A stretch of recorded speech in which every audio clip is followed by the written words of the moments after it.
வணக்கங்களே. அறந்தாங்கியை தாண்டி கட்டுமாவடின்னு ஒரு ஊர். அதுக்கு பக்கத்துல அடைக்கத்தேவன்னு ஒரு கிராமம். கிராமத்துக்கு உண்டான எல்லா அடையாளமும் இருக்கக்கூடிய ஊரு தான் இது. இந்த ஊருக்கு பொண்ணு பார்க்க போயிட்டு இருக்கிற என் பேரு கௌதம். பொண்ணு எனக்கு இல்லைங்க, என்னுடைய அண்ணனுக்கு. நான், என் அண்ணன், என் தங்கச்சி, அப்புறம் அம்மா அப்பா எல்லாருமே போய்கிட்டு இருக்கோம். என் அம்மாவுக்கு பொண்ணோட அப்பா அண்ணன் முறை. அதனாலதான் நாங்க பொண்ணு பார்க்க போயிட்டு இருக்கோம். கட்டுமாவடியில இருந்து அடைக்கத்தேவனுக்கு டவுன் பஸ்ல தான் போகணும். ஆனா பஸ்ல எங்களோட மூட்டை மூட்டையா கருவாடும் வருது. மொத்த குடும்பத்துக்குமே வாந்தி எடுத்து மயக்கமும் வருது. ஒரு வழியா எப்படியோ சேர்ந்துட்டோம். இறங்கின உடனே உடம்பெல்லாம் ஒரு மாதிரியா பிசு பிசுப்புன்னு இருந்துச்சு. உடனே அம்மா சொன்னாங்க, தம்பி இங்க கடல் பக்கம்டா, உப்பு காத்துல உடம்பு இப்படி பிசு பிசுப்பு தட்டும், ஆனா நமக்கு உடம்புக்கு ஒன்றும் ஆகாது, பயப்படாதீங்க வாங்கன்னு சொன்னாங்க. எங்க அம்மாவுக்கு இதெல்லாம் சகஜ போல அப்படின்னு நினைச்சிட்டு நடக்க ஆரம்பிச்சோம். அம்மாவோட தலைமையில நாங்க எல்லாருமே பின்தொடர்ந்தோம். அப்போ தூரத்துல ஒரு டிவிஎஸ் 50 மின்னல் மாதிரி வந்துட்டு இருந்துச்சு. பக்கத்துல வரும்போதுதான் நான் அதை கவனிச்சேன். அது ஆம்பளை மாதிரி சட்டை போட்டுட்டு வர்ற ஒரு பொண்ணுன்னு. எங்க அம்மா அந்த பொண்ணுடைய தலையில கொட்டி, அடியே இவள, எதுக்கடி இவ்வளவு வேகம், கல்யாண பொண்ணு மாதிரி இல்லாம எதுக்கடி இங்க வந்தன்னு மிரட்டுனாங்க. பதிலுக்கு அந்த பொண்ணும், அப்பா வர கொள்ளைக்கு போனாரு, இன்னும் வரல, தம்பியையும் காணோம், வெயிலுக்கு இங்க எம்புட்டு தூரம் நடந்து வருவீங்க, அதான் நானே வந்தேன்னு சொல்லிச்சு. அப்போ என் அண்ணன் என் முகத்தை சோகமா பார்த்தான். அதுக்கான காரணமும் இருந்துச்சு. ஏன்னா அந்த பொண்ணோட நிறம் அப்படி. அந்த பொண்ணு கருப்பா இருந்தா. அந்த பொண்ணு அம்மா தங்கச்சிய முதல்ல கூட்டிட்டு போனான்.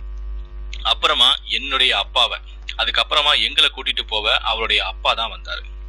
அப்புறம் ஒரு வழியா அவருடைய வீட்டுக்கு போய் சேர்ந்தோம். சின்னதா ஒரு ஓட்டு வீடு, வாசல்ல ஒரு பெட்டி கடை, நல்ல வளர்ந்து நிக்கிற ஒரு வேப்ப மரம், திண்ணையில ஒரு பெரிய கலப்பை. போன உடனே நம்ம ஊர் சொம்பு நிறைய டீ கொடுத்தாங்க. இது உபசரிப்பா இல்ல ஒவ்வொருத்தரமானே தெரியல. மறுநாள் காலையில தான் பொண்ணு பார்க்க போறோம். அதுக்காக பக்கத்து வீட்டு வாசல்ல படுக்க. வரிசையா ரொம்ப வருஷம் ஆகுது. எங்க மொத்த குடும்பமே ஒன்னா படுக்குது. எங்க அம்மா அவங்க அண்ணன் கூட உட்கார்ந்து பழைய கதைகள் எல்லாம் பேசிக்கிட்டு இருந்தாங்க. நிலா வெளிச்சத்துல என் பக்கத்துல என் அண்ணன் கண் கலங்கிட்டு இருந்தான். நான் அதை கவனிச்சேன். எனக்கு அவனை பத்தி நல்லா தெரியும். அவன் ரொம்ப அமைதியானவன். எதையுமே அம்மா அப்பா கிட்ட தைரியமா சொல்லவே மாட்டான், பயப்படுவான். அவனுக்கு இந்த சூழ்நிலை, இந்த கிராமம், இந்த பொண்ணு எதுவுமே அவனுக்கு பிடிக்கல. இதை யார்கிட்டையும் சொல்ற தைரியமும் அவனுக்கு இல்ல.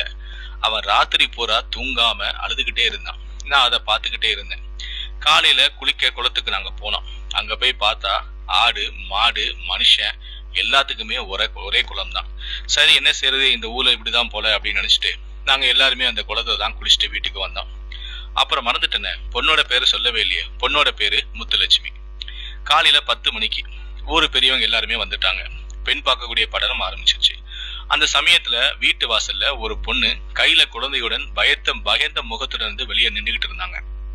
அப்போ எங்க மாமா போய் தான் அந்த பொண்ணுகிட்ட ஏதோ பேசினாங்க. விசாரிச்சுட்டு முத்துலட்சுமி அனுப்பியும் வச்சாங்க.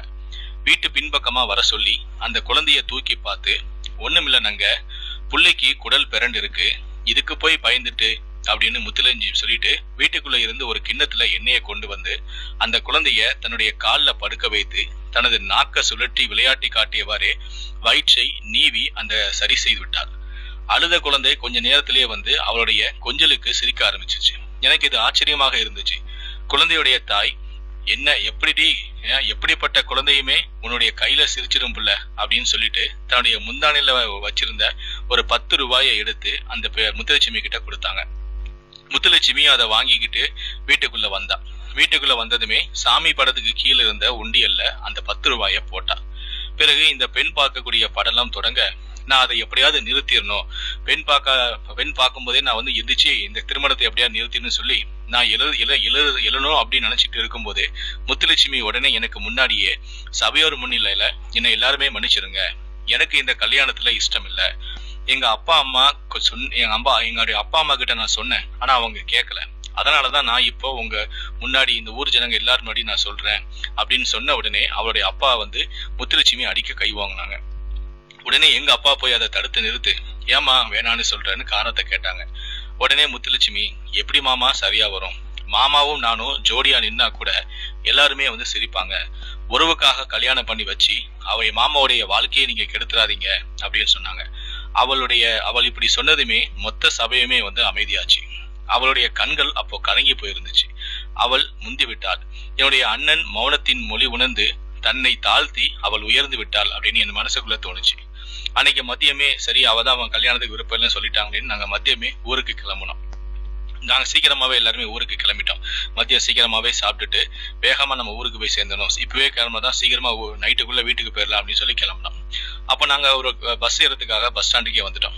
அந்த சமயத்துல நான் அம்மா கிட்ட சொன்னேன், அம்மா என்னுடைய போனை நான் வீட்லயே மறந்து வச்சுட்டேன், நான் போய் வீட்டுல போய் எடுத்துட்டு வரேன் அப்படின்னு சொன்னேன். சரி போய் எடுத்துட்டு வா அப்படின்னு சொன்னாங்க. நான் உடனே வந்து அங்கிருந்து நேரா வீட்டுக்கு வந்தேன். நான் வீட்டுக்குள்ள வந்து பார்த்தா நடு வீட்டுல முத்துலட்சுமி தேம்பி தேம்பி அழுதுகிட்டு இருந்தா. அப்போ நான் அவ பக்கத்துல போய் உட்கார்ந்துட்டு அவருடைய கண்ணாடி வளையல்கள் நிறைந்த கையை பிடிச்சு, இன்னும் நான் எத்தனை வருஷம் வாழ போறேன்னு தெரியல, ஆனா நான் வாழ போற ஒவ்வொரு நிமிஷமும் உன் கூட வாழணும்னு ஆசைப்படுறேன்னு சொன்னேன். இந்த முகத்தை தாண்டி ஒரு அழகு இருக்குடி, அது உன்னுடைய மனசு. இந்த கருவாச்சி முந்தானைக்குள்ள புதைந்து வாழ நான் விரும்புறேன், என்ன கல்யாணம் பண்ணிக்கிறியான்னு கேட்டேன். உன்னுடைய உன்னுடைய உன்னுடைய அருமை வந்து என்னுடைய அண்ணனுக்கு தெரியல, நீ என்ன கல்யாணம் பண்ணிக்கிறியா அப்படின்னு சொல்லி கேட்டேன். அப்படி நான் கேட்டதுமே அவளுக்கு திடீர்னு அதிர்ச்சிகள் உறைந்து போய் என்னுடைய கையை உதறி தள்ளிட்டு வீட்டுக்குள்ள போய் ரூமை சாத்திக்கிட்டா, கதவை போட்டிக்கிட்டா. நானும் கதவை தட்டி தட்டி முத்துலட்சுமி முத்துலட்சுமின்னு கொஞ்ச நேரம் கத்தி பார்த்தேன். அவ கதவை திறக்கவே இல்லை. கொஞ்ச நேரம் நான் வெளியே காத்துக்கிட்டு இருந்தேன். அவ வருவான்னு பார்த்தேன், அப்பவும் வரவே இல்லை. சரி உடனே நான் கிளம்புறேன், உனக்கு என்ன கல்யாணம் பண்ணிட்டு கூட உனக்கு விருப்பம் இல்லை போல அப்படின்னு சொல்லிட்டு என் அண்ணன் வந்து மௌனமா இருந்து அவனுக்கு விருப்பம் இல்லைன்னு உனக்கு எப்படி உணர்த்தினானோ அதே போல நீயும் வந்து மௌனமா இருந்து என்ன கட்டிக்கிறதுக்கு உனக்கு விருப்பம் இல்லை போலங்கிறத நீ உணர்த்திட்ட, எனக்கு புரிஞ்சிருச்சு, நான் வந்து கிளம்புறேன் அப்படின்னு சொல்லிட்டு வீட்டுல இருந்து வெளியே வந்தேன். நான் கிளம்பி வாசலுக்கு வந்ததுமே ஜன்னல் வழியா வந்து சலசலன்னு கண்ணாடி வலைகள் குறுங்கக்கூடிய ஒரு சத்தம் கேட்டுச்சு. நான் உடனே திரும்பி பார்க்க அவ என்கிட்ட சொன்னா, பரிசம் போட எப்ப வருவீங்க மாமான்னு கேட்டா. நான் முதல்ல அண்ணனுடைய கல்யாணம் முடியட்டும், அடுத்து நம்ம கல்யாணம் அப்படின்னு சொல்லிட்டு ரொம்ப சந்தோஷமா அங்கிருந்து கிளம்புனேன். 6 மாசத்துல என்னுடைய அண்ணனுக்கும் கல்யாணம் முடிஞ்சிச்சு. அடுத்த மாசமே எங்களுடைய கல்யாணமும் முடிஞ்சிச்சு. கல்யாணம் முடிஞ்சதுமே அண்ணன் அமெரிக்கா போயிட்டான், வரவே இல்லை. கிட்டத்தட்ட 6 வருஷம் கழிச்சு இப்பதான் தங்கச்சியோடைய கல்யாணத்துக்கே வந்திருக்கான். அவனுக்கு ஒரே ஒரு பையன் தான். ஆனா எனக்கு ஒரு பையன் ஒரு பொண்ணு. இப்போ 3ஆவதா வயிற்றுல 5 மாசம். என் அண்ணன் எங்களை தான் பார்த்துக்கிட்டே இருந்தான். கல்யாணத்துக்கு வந்த அண்ணன் மொத்த கல்யாண வேலையுமே முத்துலட்சுமி கவனிச்சுக்கிட்டு இருந்தா. எனக்கு டயத்துக்கு சாப்பாடு தந்துட்டோம், என் அம்மா அப்பாவை கவனிச்சுட்டோம், மொத்த குடும்பத்துக்கு ஒரு தாய் போல எல்லா வேலைகளையும் இழுத்து போட்டு செஞ்சுக்கிட்டு இருந்தா. அதே சமயம் கல்யாணத்துல மூளையில உட்கார்ந்து மொபைல் போன்ல பேஸ்புக்கையும் வாட்ஸ்அப்பையும் பார்த்துட்டு இருந்த அவனுடைய பொண்டாட்டியையும் அண்ணன் பார்த்தான். இப்ப புரிஞ்சிருக்கும் அவனுக்கு, ஆண்டவன் தேவதைய கண்ணுல காட்டும் போதே புரிஞ்சுக்கணும்னு. மனைவி அமைதவெல்லாம் இறைவன் கொடுத்த வரங்க. இந்த வீடியோவை பத்தி உங்களுடைய கருத்துக்கள் என்ன அப்படிங்கிறத கீழே இருக்கக்கூடிய கமெண்ட் செக்ஷன்ல மறக்காம சொல்லுங்க. முடிந்த அளவுக்கு இந்த வீடியோவை மற்றவங்களுக்கும் ஷேர் பண்ணுங்க. மேலும் இது போன்ற பல வீடியோக்களை பார்க்கணும்னு மறக்காம சேனலை சப்ஸ்கிரைப் பண்ணுங்க. கூடவே அந்த பெல் சிம்பலையும் மறக்காம கிளிக் பண்ணுங்க.